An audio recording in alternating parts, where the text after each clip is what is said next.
हाँ भाई, सब सुनने वाले छोरे छोरियों को हमारी तरफ से राम राम। यो किस्सा उस समय का है जब बहुत से तो तुम में से पैदा भी ना हुए होंगे, पर इस किस्से का दर्द आज भी हमारे बड़े और बुढ़े दोनों में ही है।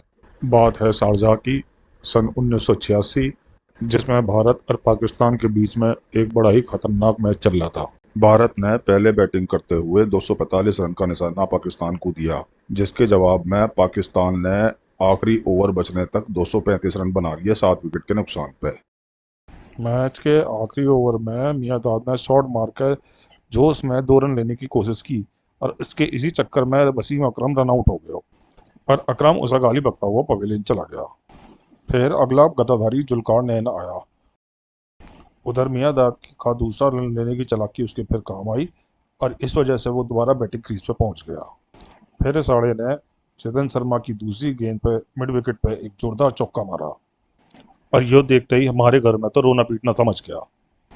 चौका मार के मियां दाद तो जोश में बावला हो गया था और उनने अगली गेंद फिर लेग साइड में तान के मारी, पर भला उस लौंडे रोजर बिन्नी का उनने न केवल चौका रोका बल्कि मियां दाद एक रन से ज्यादा न ले पाया और उसकी साइड भी चेंज हो गई।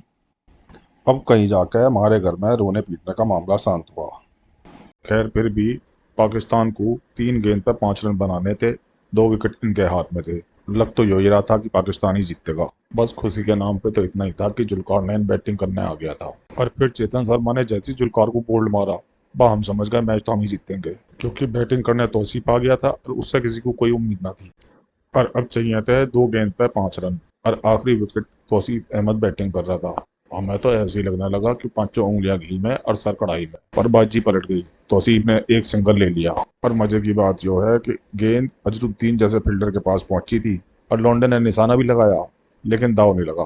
बस ऐसा लगा था कि जैसे हमारी किस्मत ही हमारे पीछे लट लेके पड़ी थी। अजरुद्दीन अगर चेतन शर्मा को गेंद भी दे देता तो भी तौसीफ रन आउट हो जाता। खैर, अब होने को कौन टाल सके था। अब पाकिस्तान को एक गेंद पे 4 रन चाहिए थे और उस पर रोना यो कि जावेद मियांदाद बैटिंग करने फिर से क्रीज पे पहुंच लिया था।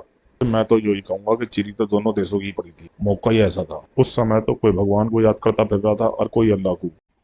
लग तो रहा था कि हम जीत जाएंगे। और भाई एक बात और है, उस समय चिरी तो सभी की पड़ी थी, चाहे हम हो चाहे पाकिस्तानी, चाहे खिलाड़ी हो चाहे दर्शक। भैया सबके सब यो सोच रहे थे कि अब क्या होगा।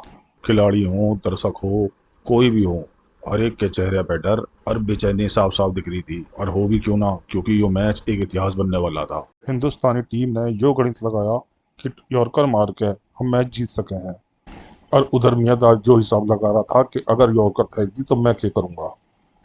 फिर भाई चेतन शर्मा ने उस मनुष्य ओवर की आखिरी गेंद फेंकी। उस बेचारे ने यॉर्कर करने की कोशिश की, लेकिन प्रेशर के मारे उसके हाथ कांप गए और गेंद लो फुल टॉस हो गई, जैसे मियांदाद ने तान के 6 रन की तरफ घुमा दिया और पाकिस्तान 1 विकेट से यो मैच जीत गया। भाई हमारी तरफ तो घरों में मातम सा छा गया। 2-4 दिनों तक रोटी बन गई तो ठीक और ना बनी तो ठीक। बुड्ढे तो खास तौर से यो कहते फिर रहे थे कि इस मैच से पहले हमें मौत क्यों ना आ गई। वहीं लोंडो ने शराब पी पी के अपना बुरा हाल कर रखा था। हालत यो हो गई थी कि मियांदाद का नाम सुनकर हर कोई काट खाने को दौड़े था। हम 80 करोड़ हिंदुस्तानी उस समय मियांदाद को तो बदुआ दे ही रहे थे, पर चेतन शर्मा को भी बहुत कोस रहे थे। पर हमारे समझ में एक बात तो आ गई थी कि मियांदाद ने जो किया अपने देश के लिए किया, वो काबिले तारीफ था। और बेचारा गरीब चेतन शर्मा क्या करता। इतने प्रेशर में गलती हो जा भाई, उसकी जगह अगर हम होते तो शायद गेंद भी ना फेंक पाते। और लोंडा यो भी बहुत काबिल था, क्योंकि 87 के वर्ल्ड कप में यो पहला ऐसा आदमी था जिनने वर्ल्ड कप में पहली हैट्रिक ली। अब तुम सुनो इस मैच के बारे में कपिल देव और वसीम अकरम के बीच की कुटरगू। ये दोनों ही उस मैच में भी मौजूद थे और कपिल देव हमारी टीम का कप्तान था। 86 में वो फेमस गेम जहां आप लोगों ने आई थिंक इंस्टेड ऑफ 270 करना था, एंड में मैंने 3 आउट कर दिए, 245 किया और फिर वही आखिरी गेंद पे 4 चाहिए था। तो आप लास्ट ओवर में जब स्कोर चाहिए था, जावेद लास्ट विकेट थी, तो हमने कहा कि आखिर के ओवर, तो जब लास्ट ओवर आया तो हम सब चेतन के पास गए और चेतन, मैं आज भी मानता हूँ उसकी कोई गलती नहीं थी जी। हमने उससे यही कहा कि चेतन आपने क्या करना है, उनको 4 रन चाहिए, लो यॉर्कर मारना ही मारना है, यॉर्कर मारना है जी। और उसने कोशिश की, यॉर्कर मारा था जो जावेद मियांदाद ने अपना पिछला पाँव नीचे रखा और कनेक्ट किया। अभी तक उसकी जब याद आती है तो हम सो नहीं पाते। हम कहते हैं कि वो मैच हारने के बाद पूरी टीम का कॉन्फिडेंस आने वाले अगले 4 साल में ऐसा गिरा था कि वापसी करना बहुत मुश्किल था। जी बिल्कुल। और मुझे याद है कि मैं तो यंगस्टर था, मैं रन आउट हो गया था। आई थिंक तौसीफ अहमद ने फिर एक मुश्किल सा सिंगल हुआ, रन आउट होते हुए बचा, फिर मियांदाद ने जो भी ऊपर लिखा होता है। मगर मेरे साथ जाकिर खान और मोहसिन कमाल भी थे, वो भी यंगस्टर थे, तब बाहर बैठे हुए थे और वो रो ही जा रहे थे। मैं उनसे पूछा तुम रो क्यों रहे हो भाई? कह रहे मैच जीतने। मैंने कहा रोने से अगर मैच जीतने होता तो हम सारे, मैं भी रो रहा होता तुम्हारे साथ। दुआ करो कि कनेक्ट हो जाए जावेद भाई की।